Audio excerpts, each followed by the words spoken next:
السلام عليكم ورحمة الله وبركاته. أهلا بيكم كل متابعينا على قناتنا كريز وحبان، يا رب تكونوا بخير.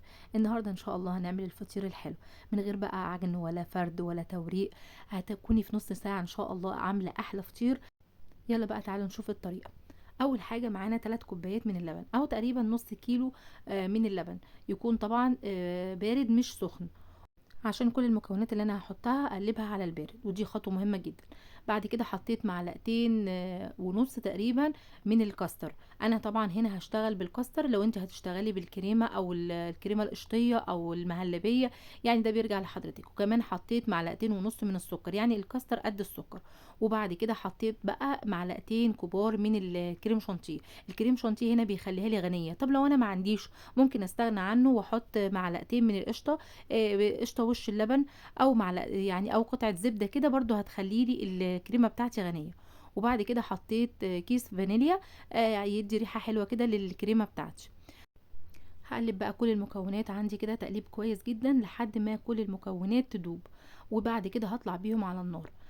طبعا انا ايدي فيها وهي على النار لحد ما تتقل كده وقوامها يبقى تقيل. انا عاوزاها قوامها تقيل مش خفيفه معايا عشان ما احشي بيها ما تخرجليش من الفطير بتاعي او من الجلاش بتاعي. تمام كده كنت وصلت للقوام اللي انا عاوزاه. هبدا اجيب كيس كده واغطيها عشان ما تعملش اي قشور وتعمل وش. واسيبها تبرد كده.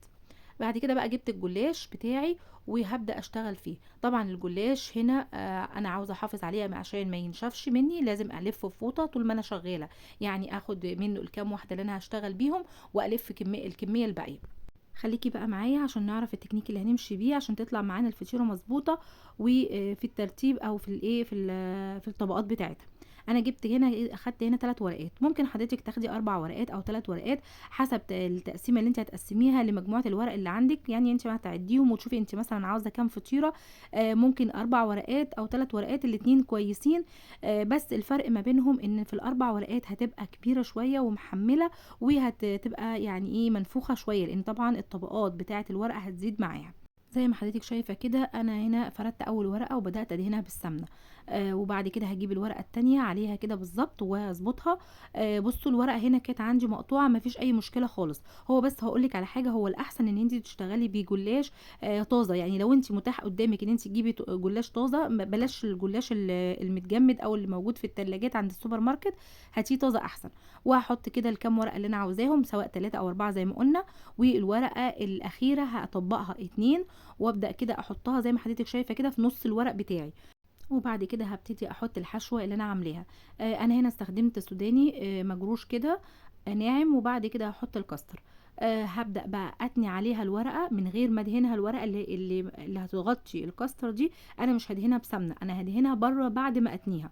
وبعد كده اجيب الورق بتاعي اتنيه. كل تانية او كل تطبيقه للورق ده لازم ادهنه بالسمنه كويس قوي، واكون ايه متاكده ان هو كله مدهون بالسمنه كويس. ليه؟ لان عشان يديني توريقات مع الورق.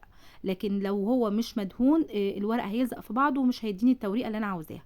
بصوا بعد كده بطبقها بقى زي ما حضرتك شايفه، بتهيالي الصوره واضحه. وبرده بدهن كل طبقه زي ما حضرتك شايفه كده بالسمنه. طب حاجة مهمة جدا ايه اللي انا هدهن بيه؟ انا هدهن بسمنة زي ما حضرتك شايفة كده او خليط سمنة على زبدة. لكن ما ينفعش بصراحة ان احنا استخدم سمنة وزيت لان مش هيديني افضل نتيجة في الوصفة دي. فليكي بقى مطلق الحرية ان انت تستخدمي نوع السمنة اللي انت عاوزاها سواء بلدي او نباتي، مفيش اي مشكلة. وممكن ان انت تطعميها يعني لو انت عندك سمنة نباتي ممكن تحطي عليها حتة بلدي هتديها برضو طعم حلو قوي. او تحطي عليها حتة زبدة مفيش مشكلة. لكن ما انصحكيش ان انت تستخدمي الزيت في الوصفه دي. جبت بقى ورقه تانية كده او فطيره تانية عاوزه اعملها معاكم برضو عشان تكون الصوره واضحه. دهنت اول ورقه زي ما حضرتك شايفه، وبعد كده حطيت الورقه التانية عليها وبدات برضو ادهنها كويس جدا. زي ما قلت لحضرتك لو الورق عندك يعني فيه تقطيع او حاجه مفيش اي مشكله. انا بصراحه لفه الجلاش دي كانت عندي في التلاجة كنت جايباها من كام يوم وحبيت اعمل الوصفه بيها وقلت ايه لا انا هعملها وهشوف يعني ايه مفيش اي مشكله. لكن زي ما قلت لحضرتك لو انت متاح ان انت تشتريه في الوقت اللي هتعملي فيه يبقى الاحسن ان انت تشتريها طازه.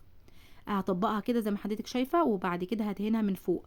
زي ما قلت لحضرتك ما ينفعش التطبيقه اللي هتبقى على الكاستر او على الحشوه تبقى فيها سمنه. وكل تطبيقه بعملها بتاكد ان هي موجوده عليها سمنه كويس قوي. أنا طبعًا في الوقت اللي أنا شغّالة فيه طبعًا أنا قبل ما أخلّص كده هاكون مشغّلة الفرن، عشان أنا عاوزة أدخّل الجلاش بتاعي على فرن يكون شغّال قبلها تقريبًا ب10 دقايق. عاوزة أقول لِك إن أنتِ ممكن حضرتِك تعملي الفطير ده بطرق مختلفة، يعني بحشوات مختلفة، يعني ممكن إن أنتِ تحشيه جوز هند وزبيب ومكسرات بس، وممكن تحشيه الكاستر زي ما إحنا عاملين مع المكسرات، وممكن تحشيه الكريمة مع مكسرات، يعني بُصّي أي حشوة حضرتِك عاوزة تحطيها هتقبلها وهتبقى حلوة أوي. برضه باعمل معاكم مرّة أخيرة كده الفطيرة الأخيرة دي هاعملها برضه قدّام حضرتِك عشان يكون الصورة واضحة، لإن مهم أوي إن أنتِ تشوفي التطبيقة عاملة إزاي عشان تطلع معاكِ مضبوط، وكمان عشان تحاولي إن هي التطبيقة أمّا تبقى مضبوطة ومقفول عليها كويس أوي، ما يبقاش الحشوة بتاعتي تخرج وتبهدل وهي في الفرن تتبهدل وتطلع وتتحرق كده وتبهدل لي الصينية وتبهدل لي الفطيرة من برّه. بادهن برضه كل الجوانب بتاعتها.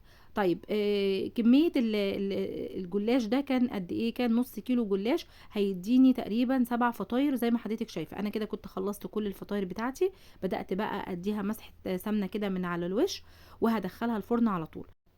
هتدخل بقى على درجة حرارة زي ما قُلنا كده تقريبًا 200 درجة أو أعلى شوية، لإن الجلاش بيحب الدرجة العالية وما بيقعدش كتير في الفرن، تقريبًا بياخد له تِلت ساعة، ربع ساعة، تِلت ساعة، حسب برضه الفرن بتاعِك. وبعد كده هافتح عليه الشواية أول ما أتأكد إن هو احمر من الجوانب ومن تحت، هافتح عليه الشواية. أول ما بيخرج بقى عندي كوباية من اللبن تكون يعني باردة مش سخنة يا جماعة، مدوبة فيها بس معلقتين من السكر، وبابدأ كده أسقي الفطير بتاعي باللبن. طبعًا إحنا بنعمله زي المحلات ما بتعمله وبيبقى طعمه حلو أوي وكلنا بنحبه. طب لو حضرتِك مش عاوزة تعملي الخطوة دي ممكن تسقيه بالشربات، شربات تقيل زي اللي إحنا بنعمله للجلاش عادي، بس أنا باحس إن حلاوته بتبقى زيادة شوية، لإن طبعًا يعني إحنا لسه هنحط عليه سكر بودرة وهنحط عليه صوصات، فالحلاوة هتبقى بتاعته زيادة شوية وهيبقى مسكّر أوي، فخطوة اللبن دي بتبقى حلوة أوي. لكن لو حضرتِك مش عاوزة تحطّي ولا سكر بودرة ولا صوصات هتعمليه بالعسل أو بالشربات وتقدّميه على الشكل ده على طول. تمام، أنا كده بقى خلاص سِبته مثلًا دقيقتين كده اتشرّب باللبن كده وبدأ يطرى، لإن طبعًا هو كان طالع مقرمش خالص، بدأ يطرى معايا، وبعد كده جِبت السكر البودرة بقى وبدأت أرُش عليه. وزي ما حضرتِك شايفة الفطير طالع معايا مضبوط جدًا، ما فيش حاجة خرجت من الفطيرة ولا بقت مبهدلة الفطيرة من برّه ولا الصاج. وده بيرجع لطريقة اللف اللي إحنا عملناها، عشان كده أنا كررت لِك كذا فطيرة قدامِك كده عشان تتأكدي من اللفة وتعرفيها عشان يطلع معاكِ مضبوط بإذن الله. كده أنا بقى كنت خلاص حطيت عليه السكر وبدأت جِبت بقى شوية نوتيلا، وبدأت أحط عليه شوية صوص كده أدلّع بقى الفطيرة بتاعتي زي ما أنا عاوزة. عندِك نوتيلا هتحطي، عندِك لوتس، عندِك مربى حليب، يعني هي بتقبل، عندِك بيستاشيو حطي، يعني أي حاجة موجودة هتحطيها هتدّي طعم حلو أوي للفطيرة، وبعد كده رشيت عليها شوية مكسرات كده زي ما حضرتِك شايفة. كل اللي أنا عملته في النوتيلا بس عشان ممكن حد يسأل طب أنتِ سيّحتِ النوتيلا كده إزاي؟ مجرد إن أنا خدت بس معلقة نوتيلا وحطيتها على حمام بخار مع معلقة صغيرة من الزيت، يا دوب بس ساحت وبدأت أحطها في كيس بلاستيك أو كيس حلواني أخطط بيها كده أو أعمل بيها الخطوط اللي حضرتِك شُفتيها. تعالوا بقى نقطع دي مع بعض كده عشان أوريكم التوريقات بتاعتها عاملة إزاي، بسم الله ما شاء الله بصوا مورقة إزاي. يا رب إن شاء الله تكون الطريقة عجبتكم، ما تنسوناش بقى في اللايك والشير وتشتركوا في القناة وتفعلوا زر الجرس وأشوفكم على خير.